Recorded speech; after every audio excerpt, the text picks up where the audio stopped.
તો રામ રામ ને સીતારામ બધાને આપણે આવી ગયા હતા ધજા ચડાવવા હનુમાન બાપાએ. તો ઓકાળા ગામ આપણે આવી ગયા હતા હનુમાન બાપાએ. ચાયનું મંદિર છે હનુમાનજી મહારાજનું, આગલા વ્લોગમાં તમે જોયું જ હશે. તોય પાછું દર્શન કરાવો તમને. આજે શનિવાર છે ને, હનુમાનજી મહારાજનો વાર છે, એટલે તમને હું દર્શન કરાવું હનુમાનજી મહારાજના. કંઈ ઘટે નહીં હો, હાજરા હજુર છે હનુમાનજી મહારાજ. માણસો ક્યાંય ક્યાંય સુધી હાલીને આવતા હોય. આ લીમડાવાળા હનુમાનજી તરીકે ઓળખાય છે.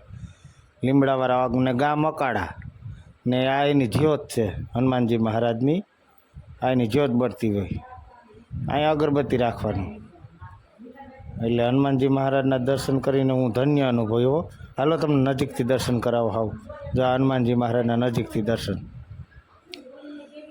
અને કોમેન્ટમાં જય બજરંગબલી લખજો. ને આ રામ મંદિર છે એક્ઝેક્ટ હામું. રામ ને બે હામાં એક્ઝેક્ટ છે. આ એની જ્યોત છે, એટલે દીવા છે, આ જ્યોત નથી. એક્ઝેક્ટ હામાં છે રામ મંદિરને બે.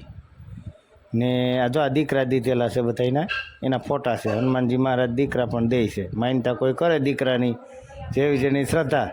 તો દર્શન કરીને અમે નીચે ઉતરી ગયા છે. તો હવે ભાગ્યા છે ઘેર તરફ. તો આવજો, Tata bye bye, C you. જય શ્રી રામ, જય શ્રી હનુમાન.